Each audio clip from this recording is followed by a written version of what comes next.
At way. Okay, I think that is Pig Latin. I did a little English to Pig Latin translator. At way, I don't know. Whatever. We're gonna get out of there. Uh oh, what the heck's going on here? Oh, there we go. Let's close that out. All right. Hi to you. Factors affecting voter behavior. Oh, Bears are still losing 3-0. I guess that's competitive for them. Anyways, factors affecting voter behavior. So previous screencasts talked about who votes and who doesn't. Now we're looking at, for the people who do vote, how are they going to vote? And by breaking them down by demographics, we can see how different demographics vote. And we talked about geography on Friday. And geography, one of the things you have to understand is historically this has changed. We went back 100 years, it'd be different. So again, we look at contemporary times. And if we look at the 2012 election between baseball Mitt Romney and Barack Obama, don't worry about right now, electoral votes or anything like that. You can see there's quite the disparity between the two, whereas the overall popular vote was a little bit closer. But I'd rather focus on geography. And again, we talked about how the coasts are definitely upper East Coast, definitely a Democratic stronghold. And when you look at the middle of America, oh, that's kind of annoying. When you look at the middle of America, you can see that overwhelmingly it tends to be Republican, especially the states that tend to be a little more rural and not have huge cities in them. And then when you go in the South, again, this forms kind of like an L. When you go in the South, especially the eastern part of the United States in the South, is a Republican stronghold. If a Democrat wants to do good and win, as Barack Obama did, he just needs to get a few states in the South. Florida, obviously, is a key, as you can see how close that is. But Barack Obama ends up winning Florida. Really probably gets him the election along with Ohio, which is extremely close, Colorado, which is close, New Mexico, which is close. Actually, that's not even close. It's an overwhelming victory for Barack Obama. If you look at the Midwest, it tends to be blue, but there are states that are toss-ups. Ohio is going to be in play this year. Indiana, Barack Obama won in 2008. In 2012, he lost really, really bad. Iowa tends to be relatively close. Wisconsin tends to be close. Even though there's quite a spread in regards to Mitt Romney and Barack Obama, that state is a toss-up. I would say Iowa is too. North Carolina, the light colors, the light red. There is no light blue, but the light colors illustrate states in which Barack Obama won in 2008, but then lost in 2012. So you see North Carolina, a southern state, is really, if the Democrats can win that state this year or next fall, they're going to be in really good shape. But you can't win that state and lose a state like Florida. So next unit, we'll talk about some of the states in that regard.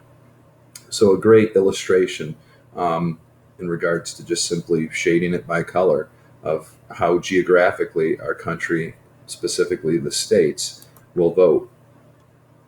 Coattail effect is the idea that if you have a strong presidential candidate at the top of the ticket or the top of the ballot, that individuals of the same party will probably do a little bit better. If you're voting for Democratic president because you really, really like the candidate, you might be more inclined to vote for other positions lower on the ballot, such as senator, House of Representatives, governor, if that race is in play, depends on the state. You're more likely to vote for that candidate. That's called the coattail effect. Maybe we should change that to the Superman cape effect. Barack Obama, Superman, and everyone's holding onto the cape. Okay, I don't know, whatever. Time. I don't want to spend a tremendous amount of time on realigning or critical elections. AP likes it. I talked about it on Friday. Realigning elections are when you have voters go from one party to another. That rarely happens. Again, if you see an increase. Let's say the Republicans win in the fall of the presidency. It's not necessarily because they've gotten Democrats to switch to their party. They either have targeted and gotten more independents to side with them, or they are able to get their base of voters to show up at a higher rate than the Democrats. Last realigning election really was 1932 in my estimation.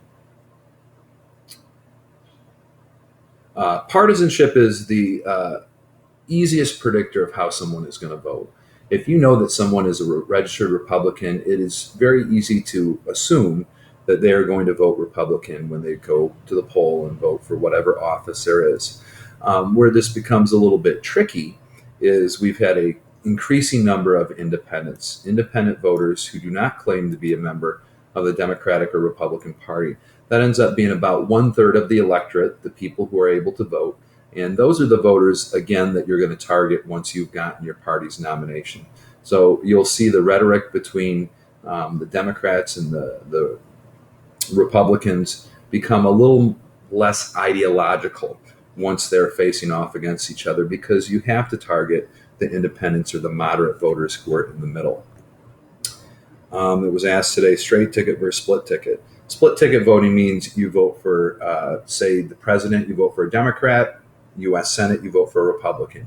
You're splitting your ticket or your ballot, which leads to less party loyalty and has made it much more difficult in the last 40, 50 years to predict voting, because a lot of people, or more people, split their ticket and just don't go, I'm voting all Republican because I'm a Republican. And I think with technology as it is, and all the advertisements online, et cetera, you get to know a lot more about the candidates, not just simply from one televised or a couple televised debates. And that makes it maybe more appealing to split your ticket. Demographics. We're going to go back to this website for that. I'm not going to really talk too much on the notes, but you'll see that a lot of times in these exit polls, they break it down considerably. And you'll see, if we look at gender, men in 2012 supported the Republican Mitt Romney, and females supported Barack Obama by a large number. This is what we call the gender gap. If Republicans can decrease the margin, decrease the margin in which they might lose the female vote, they're going to give themselves a better chance of winning. So they don't need to win the female vote. They need to decrease that margin. Voters by age, you see young people vote Democratic, old people vote Republican. By age, that is age. Oh, they break it down even further. By race, Caucasians supported the Republican. African Americans, 93% supported Barack Obama. Latinos, 71%. And Asian, doesn't even give the percentage. We could get into more detail, but we don't want to break it down too much. Keep it simple. Oh my goodness, what is going on here? Did I have that? What? I don't want to go there. I want to go here. Unbelievable. They've broken it down even more by age and race. That gets a little complicated. Party ID, Republican, again, partisanship. Democrats, 92% voted for Obama, 8% against. That's not good. 93, et cetera. Independents, again, are going to determine the election. Mitt Romney got more independents, but Barack Obama may have gotten more Democrats to show up, which may be why he won the election. Did you attend college? Yes. Slightly higher for Democrats. Again, not a ton. But let's look over here by education. High school grad, 51%. Postgraduate, meaning graduate school, doctorate, much higher for Obama. And you can see it's pretty close. Income is telling. Less than $50,000 a year you make, 60% voted Democratic. Once you get up in the salary, $100,000 or more a year, you can see the Republicans get the vote. 30 seconds. Okay, religion. Again, it's sometimes difficult to understand, but if we look at Protestants, overwhelmingly Republican, Catholics, slightly, again, I said the margins aren't necessarily huge, support the Democratic Party. So take a look at these. I think I talked about most of them, and we'll see you tomorrow. Peace.